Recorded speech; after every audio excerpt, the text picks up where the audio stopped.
بسم اللہ الرحمن الرحیم۔ السلام علیکم۔ آپ دیکھ رہے ہیں DDP انالیٹیکا۔ دو نکات پہ میں بات کرنا چاہوں گا اپنے اس ویلاگ میں۔ ایک تو وزیر اعظم کا ترکی کا دورہ۔ میں نے اپنے پہلے ویلاگ میں جو اسی دورے سے جب دورہ شروع ہوا تو میں نے کہا تھا کہ یہ دورہ جو ہے یہ ترکی کا اسٹیج کے اوپر کوئی معنی نہیں رکھتا، کوئی وجہ نظر نہیں آتی کہ یہ دورہ کیوں کیا گیا، کیونکہ ترکی کے اپنے اکانومی کے حالات اچھے نہیں ہیں۔ FATF نے ان کو گرے لسٹ میں رکھا ہوا ہے اور اس چیز کی وجہ سے ان کے اوپر بھی معاشی مسائل بہت شدید ہیں۔ کبھی وہ بھاگے سعودی عربیہ جا رہے ہیں، قطر جا رہے ہیں، ان کے طیب اردگان وہ بھاگ دوڑ میں ہیں کہ کسی طرح اکانومی میں کچھ ان کو مل جائے، جبکہ ایک اور ملک پاکستان جو کہ گرے لسٹ میں ہے وہ ایک لمبا چوڑا ڈیلیگیشن لے کے، کہا جاتا ہے 70 لوگ ہیں، میں نے سنا ہے 50 سے تو بہر صورت زیادہ ہیں جن کو لے کے وہاں پہنچے ہیں۔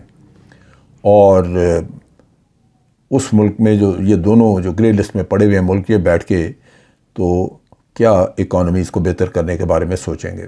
دونوں کے مسائل ہیں، لیکن بہر صورت آہستہ آہستہ چیزیں کھلتی ہیں۔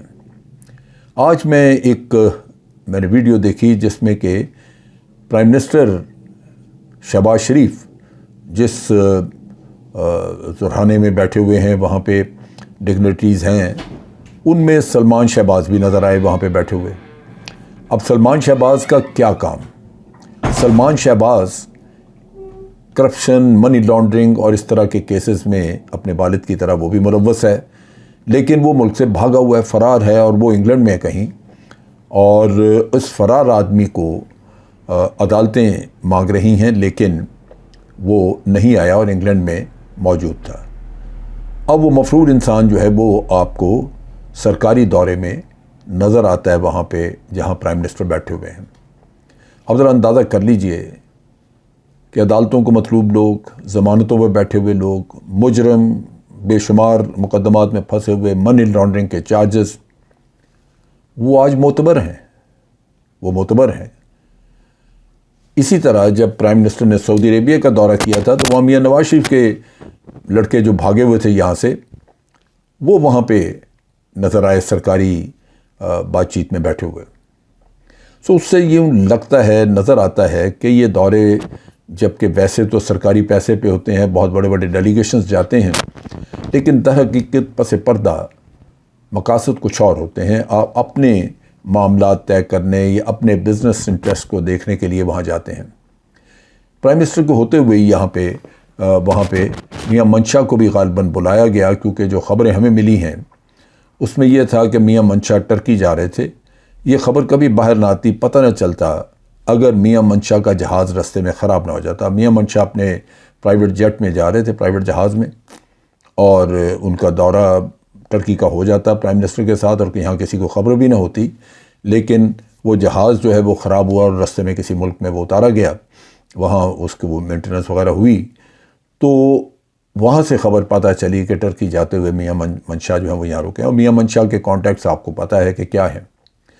سو ان حالات میں واضح طور پہ یہ نظر آ رہا تھا کہ یہ دورہ کو پاکستان کے مفادات کے لیے نہیں، کیونکہ ترکی میں کچھ ایسی چیز نہیں ہے اس وقت جس سے آپ یوں اتنا بڑا ڈیلیگیشن لے کے چلے جائیں اور کچھ فوائد حاصل کریں۔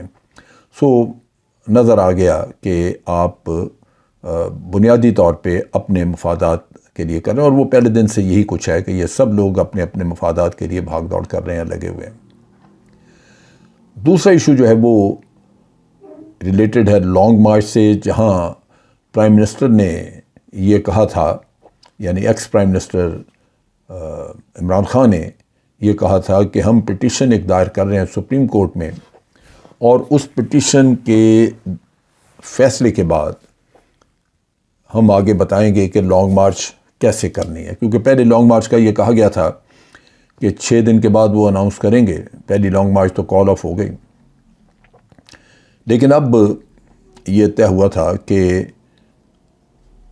سپریم کورٹ میں جو پٹیشن دائر کی ہے اس کا فیصلہ ہو جائے تو پھر اس کی روشنی میں آگے چلا جائے گا۔ سپریم کورٹ نے آج وہ پٹیشن واپس کر دی رجسٹرار نے. اس کے اوپر انہوں نے اعتراضات وغیرہ لگائے. ایک تو انہوں نے اعتراض یہی لگایا کہ اس سے پہلے جو 25 تاریخ کی لانگ مارچ تھی اس کے سلسلے میں جو عدالتی فیصلہ آیا تھا اس میں بہت کچھ بتا دیا گیا تھا، اور اس میں یہی تھا کہ جو پی ٹی آئی ہے یہ مشاورت کے ساتھ اپنی لانگ مارچ کرے، اور F9 اور مخصوص علاقہ اسلام آباد کا جہاں پہ یہ آ کے تو احتجاج کر سکتے ہیں، یعنی ڈی چوک میں ممانعت کی تھی. اور حکومت کو یہ ہدایات اس فیصلے میں دی تھیں کہ وہ مارچ کرنے والے لوگوں کو یا احتجاج کرنے والے لوگوں کو ان کے اوپر بے دریغ طاقت استعمال نہ کریں، ان کے گھروں میں چھاپے نہ ماریں اور ان کو احتجاج کرنے دیں. تو سپریم کورٹ نے کہا کہ ہم نے بہت کچھ تو وہاں اس میں فیصلہ دے دیا تھا، لیکن اس میں کچھ سوالات اور بھی اٹھائے گئے ہوئے تھے. بہرحال سپریم کورٹ نے ایک اعتراض یہ بھی کیا کہ اس میں لکھ کے بھیجا کہ آپ نے اپنی پٹیشن میں یہ لکھا ہے کہ پرائم منسٹر عمران خان کو اسکینڈلسلی یہاں سے نکالا گیا، اس طرح لوگ خریدے گئے یا باہر سے سازش تھی. تو یہ جو اسکینڈلس مٹیریل آپ نے اس میں ڈالا ہوا ہے، یہ سپریم کورٹ اس کو ایکسیپٹ نہیں کرتا، یہ نہیں اس طرح لیا جائے گا. غالباً اس کی یہ وجہ ہے کہ یہ قصہ بالکل اس پٹیشن سے الگ ہے، اور دوسری طرف یہ کہ وہ اسکینڈل یا جو بھی وہ کنسپریسی تھی اس کی تحقیقات تو ابھی ہوئی نہیں، لہٰذا یہ بھی ایک اعتراض اس پہ لگایا گیا پٹیشن کے اوپر.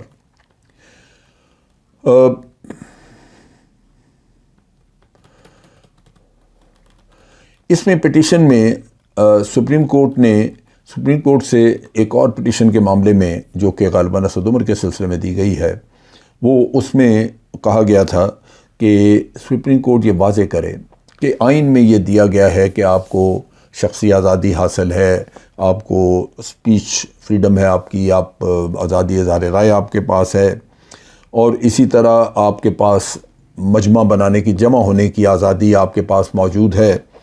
آپ چاہیں تو اکٹھے ہو سکتے ہیں، آپ چاہیں تو احتجاج کر سکتے ہیں.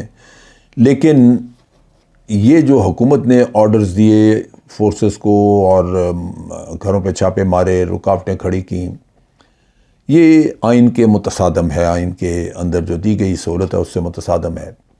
تو پھر کیا ہو؟ کیا یہ اسی طرح رہنا چاہیے؟ سپریم کورٹ وضاحت کرے اس کی. لیکن اب چونکہ پٹیشن واپس کر دی گئی ہے اور یہ دوسری پٹیشن میں یہ سوالات بھی اٹھائے گئے ہیں، تو میرا خیال ہے کہ یا تو ایک امینڈڈ پٹیشن دوبارہ لائی جائے گی، یا یہ کہ جو پٹیشن اسد عمر کے کیس میں ہے وہ اگر چلتا ہے اس پہ کیس، تو شاید اس میں فیصلہ آ جائے اور یہ چیزیں، سوالات جو ہیں ان کے جوابات مل جائیں. بہرصورت یہ ہر کسی کا، ہر پاکستانی کا حق ہے کہ اس کو فریڈم آف موومنٹ دی جائے، وہ جائے حرکت کرے. اگر وہ سرکاری یا نجی املاک کو نقصان نہیں پہنچا رہا تو اس کی حرکت اور اس کے موومنٹ پہ، اس کے نعرے بازی پہ، احتجاج پہ کوئی قطع نہیں ہونی چاہیے، کوئی پابندی یا کوئی اس کے اوپر زور زبر نہیں کرنا چاہیے. اب جو بات میں یہاں پہ واضح کرنا چاہ رہا تھا وہ یہ ہے کہ یہاں پہ ابھی اپوزیشن کی طرف سے بہت مایوسی پھیلائی جا رہی ہے. مایوسی اس لیے پھیلائی جا رہی ہے کہ انہوں نے ایک جال بچھایا ہے جس میں 14 کے قریب جعلی کیسز عمران خان پہ بنا دیے ہیں. اسی طرح بہت سارے کیسز ان کے دوسرے لیڈرز پہ، کوئی اسد کیسر پہ ہے، کوئی کسی پہ ہے، اور یہ سارے کیسز بنا کے تو ایک معاملہ تیار کیا ہوا ہے کہ اگر یہ دوبارہ لانگ مارچ کی طرف آئیں یا نہ بھی آئیں تو یہ کہیں مجمع کرتے نظر آئیں تو ان کو اریسٹ کر لیا جائے، ان کو گرفتار کر لیا جائے. یہ ایک سازش ہے تاکہ یہ لوگ جیلوں میں چلے جائیں اور پھر ضمانتیں کراتے رہیں جب تک کہ بہت سارے ایونٹس جو ہیں وہ گزر جائیں گے. جو حکومت ہے اس وقت کی، وہ بنیادی طور پہ تو بہت انکمفرٹیبل ہے کیونکہ ان سے معاملات تو حل ہو نہیں رہے.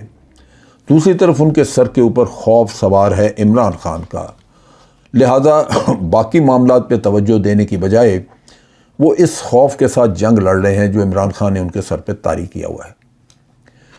اب یہاں پہ عمران خان نے ایک حفاظتی انتظام کیا کہ انہوں نے پشاور ہائی کورٹ سے ضمانتیں اپنی کروا لیں.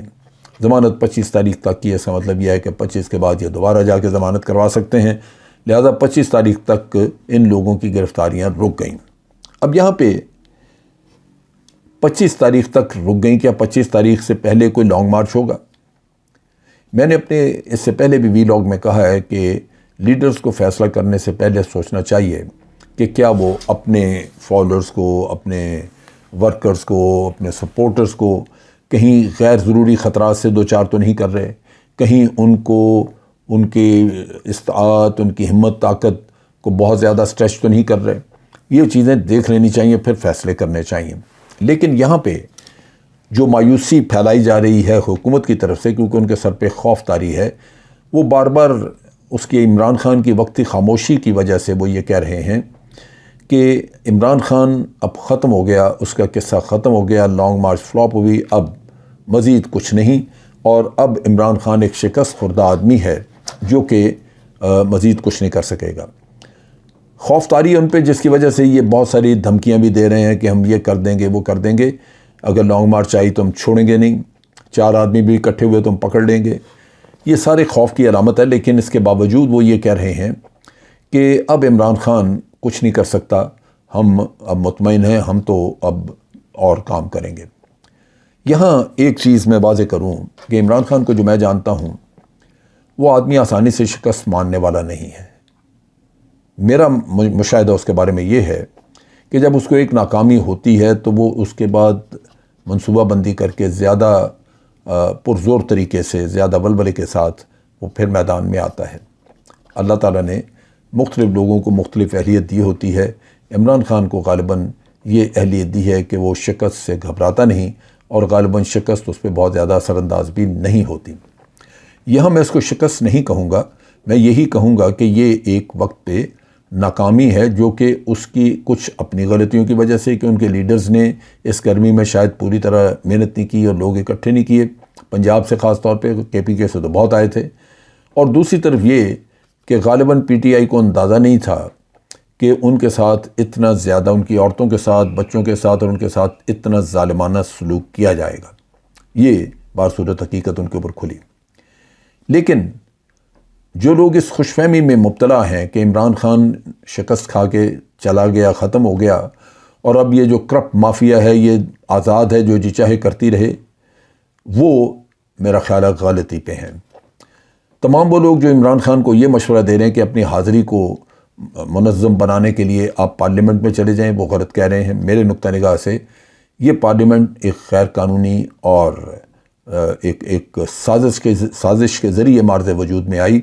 لہٰذا اس پارلیمنٹ کو قطعاً وہ قانونی جواز نہیں مہیا کرنا چاہیے جو ان کو مل سکتا ہے اگر عمران خان اپنے لوگوں کے ساتھ دوبارہ پارلیمنٹ میں چلا جائے. یہاں پہ میں جو اسٹریٹجی سمجھ سکا ہوں وہ یہ ہے کہ عمران خان نے آج شانگلہ میں ایک جلسے کا جلسے کو اس کو ایڈریس کیا، اس کو خطاب کیا. لگتا یوں ہے کہ عمران خان نے ایک راؤنڈ دوبارہ پبلک کانٹیکٹ کا، پبلک کے ساتھ دوبارہ رابطے قائم کرنے کا شروع کر دیا ہے. چترال میں بھی وہ اس کے بعد جا کے تو ایڈریس کر رہے ہیں، دیر میں بھی ہوگا. سو جلسے کے پی کے میں ہو رہے ہیں، لیکن اس کے بعد مختلف شہروں میں اور شہروں میں بھی کیے جائیں گے. ضرورت اس بات کی ہے کہ اس رابطے کو جو عوام کے ساتھ آپ کا موجود ہے اس کو توڑا نہ جائے، اس کو زیادہ مضبوط کیا جائے اور عوام کو آئندہ کے حالات کے لیے تیار کیا جائے. اس اثنا میں یہ جو موجودہ حکومت ہے، اس کی ہر روز کی بنیاد پہ اگر آپ اس کی کارگزاری دیکھیں، ان کی پرفارمنس دیکھیں، تو یہ انتہائی گھٹیا 3rd کلاس پرفارمنس ہے ان کی. آپ مہنگائی کے نقطہ نگاہ سے دیکھیں، جو ان کا نقطہ مین پوائنٹ تھا ان کا، اس پہ تو بالکل ہی یہ لیٹ گئے ہیں اور مہنگائی دبا کے بڑھ رہی ہے، ان کے بس میں کچھ نہیں. اور دوسری طرف یہ ہے کہ وہ جو لوٹ مار کا قصہ تھا وہ دوبارہ شروع ہے. جیسے میں نے کہا کہ یہ سیر سپاٹوں پہ نکلے ہوئے ہیں، ان کو کوئی غم فکر نہیں ہے کہ ملک میں یہی کہتے تھے کہ زہر کھانے کے پیسے نہیں ہیں. اگر زہر کھانے کے پیسے نہیں ہیں تو عوام کو تو زہر آپ نے دے دیا، خود لگے ہوئے ان چکروں میں، پھر آ رہے ہیں ڈیلیگیشن لے کے. تو وہ چیزیں جو ہیں وہ سامنے آئیں گی. پھر اسی طرح ٹرکی کے دورے سے پہلے انہوں نے ٹرکی کے بارے میں پورے صفحے کے اشتہار نکلوائے، جو جہاں غربت ہے وہاں یہ کام نہیں ہوتے. کیا کیا آپ نے؟ وہ اشتہار کیوں نکالے آپ نے؟ کہا جاتا ہے کہ 135 کروڑ کے اشتہارات ابھی تک اپنے 1.5 مہینے میں یہ دے چکے ہیں، میڈیا کو کھلا چکے ہیں. تو میڈیا کیوں نہ ان کی خدمت کرے گا؟ سو اس لحاظ سے آپ کو نظر آتا ہے کہ ان کے اعمال اتنے برے ہیں کہ عمران خان کے پاس بہت مواد ہوگا کہ وہ ہر ہفتے یا ہفتے میں 2 دن مختلف شہروں میں جلسے کر کے تو عوام کو نہ صرف اپنا پیغام دے سکے بلکہ ان کی پرفارمنس کے بارے میں بھی پوری طرح عوام کو آگاہی دے، اور اس کے ساتھ ساتھ عوام کو موٹیویٹ کرے، موبلائز کرے، پھر میدان میں اترے۔ لانگ مارچ پھر بھی ہو سکتی ہے، کوئی ایسی بات نہیں ہے، اور ہو سکتا ہے کہ اگلی لانگ مارچ یا اگلا مارکہ جو ہے وہ زیادہ بہتر، زیادہ مناسب وقت پہ آئے، بجائے اس کے کہ آج کے حالات میں کیا جائے۔ یہ وہ چیز ہے جو کہ ایک لیڈر کی اس کی وقت، اس کی ریزیلینس، اس لیڈر کی قوت ارادی، ان چیزوں کو ظاہر کرتی ہے، اس کے ڈٹرمنیشن کو سامنے لے کے آتی ہے، اور میرا خیال ہے کہ عمران خان میں ڈٹرمنیشن کی کوئی کمی نہیں۔ آج کے لیے اتنا ہی۔ افواج پاکستان زندہ باد، پاکستان پائندہ باد۔